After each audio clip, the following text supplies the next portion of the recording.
My name is Jemisin. I am talking to you right now from Brooklyn, New York, specifically Bed-Stuy. This is my studio or my office, which I'm just now sort of getting used to having as an author because I only recently have been able to afford a place that had an office. And I'm going to be talking to you about my book, The City We Became, which came out back in March by me. The City We Became is set in New York City in the modern day. Of course, I wrote it a couple of years ago, so things have changed since then. But it's set in New York City, a New York in which, for reasons we don't fully understand at the beginning of the series, the energy of the city has sort of coalesced, and the city itself has come to life. It has become a place that has the ability to act on its own, that can speak, that can think. So the energy of the city is now personified. It has chosen individuals who will represent the city. There's one overall that represents New York. And over the course of the book, we discover that there are individuals who also represent the boroughs. And so the story starts with a young man getting off the Amtrak at Penn Station and realizing to his own shock and horror that he's completely forgotten his name and identity. He then suddenly realizes the name Manhattan seems to fit him, and he's feeling compelled to go to FDR Drive to attend to a little bit of metaphysical mess that has developed. So the story proceeds from there. As the avatars of New York awaken, realize or start to realize what's happening, and then realize they've got to find the avatar of New York overall and awaken him from his slumber. There's never any real simple way to say this, but the spark that inspired the book was basically a combination of my love of like Japanese action shows, like Sentai shows, like Power Rangers and Voltron and stuff like that. And just my general sense that cities have personalities and energy and awareness.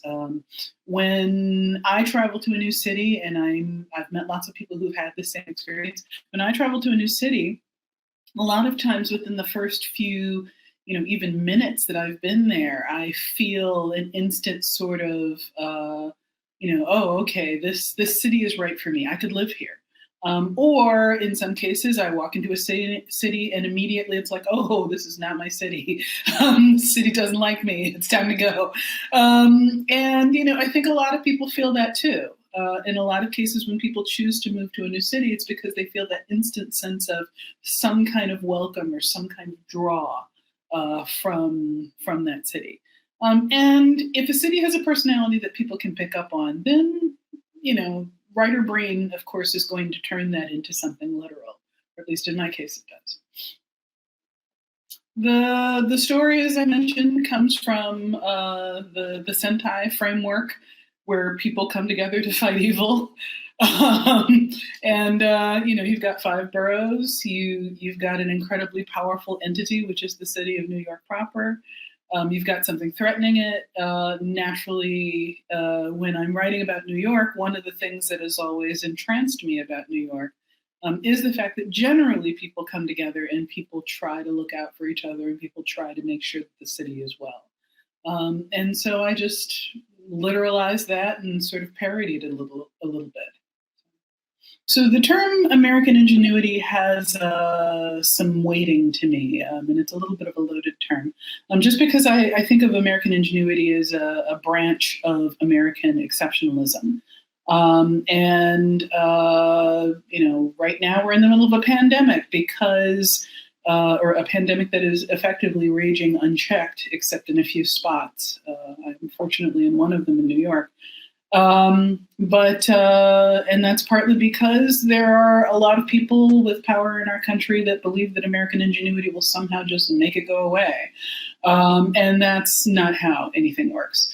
The truth is that we're like any other culture. We borrow ideas from other cultures. We frequently use people who look good to the public consciousness and to the media to represent the face of actual ingenuity, which is often done by people who don't look like the inventors that our media seems to think that we want to see. So we have lots of stuff invented by women, by people of color, by disabled people, and so forth, and they aren't the face of the products that we are producing.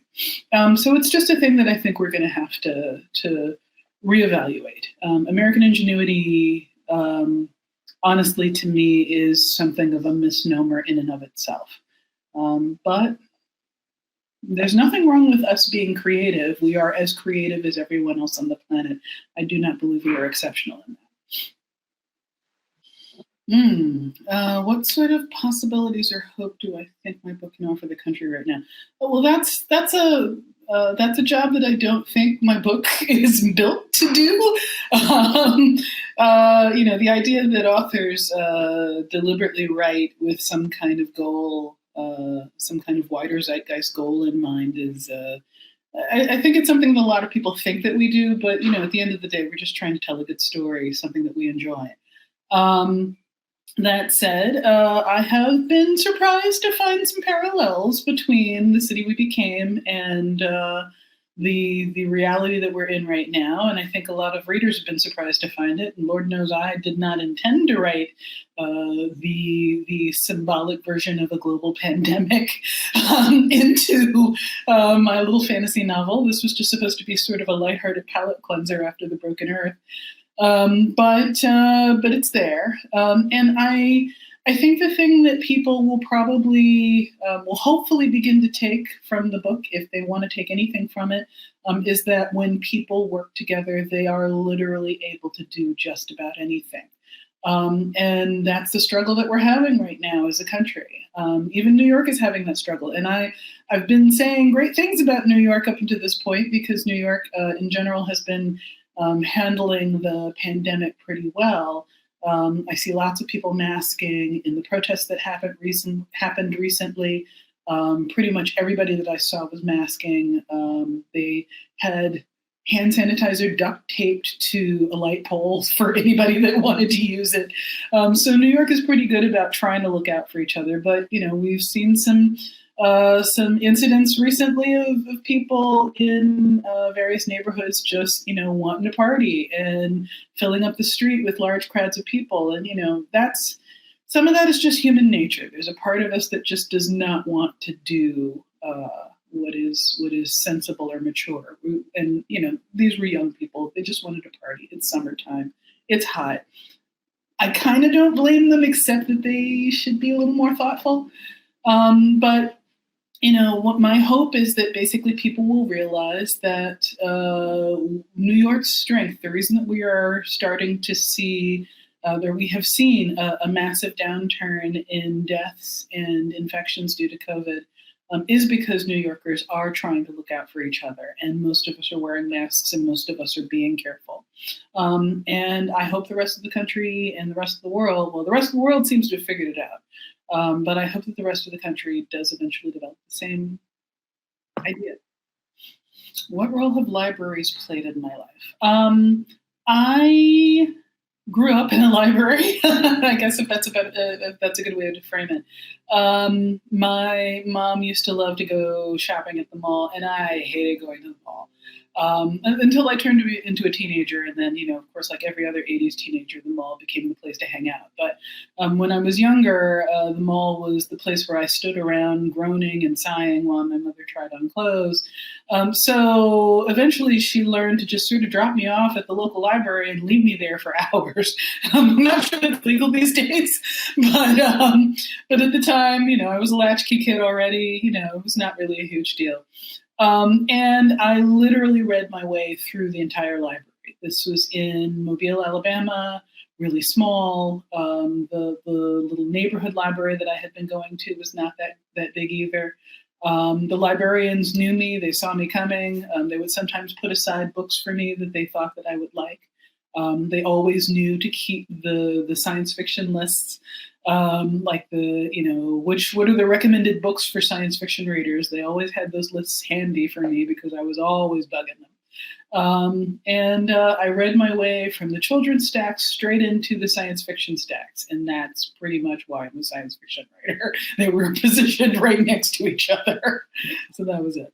The message that I would leave for my readers and anybody that wants to be an author like me, is read a lot. Hope you enjoy my book. If you don't, that's fine. Read lots of other books that you do enjoy. Reading is effectively practice to become a writer. And write. You want to write? Write.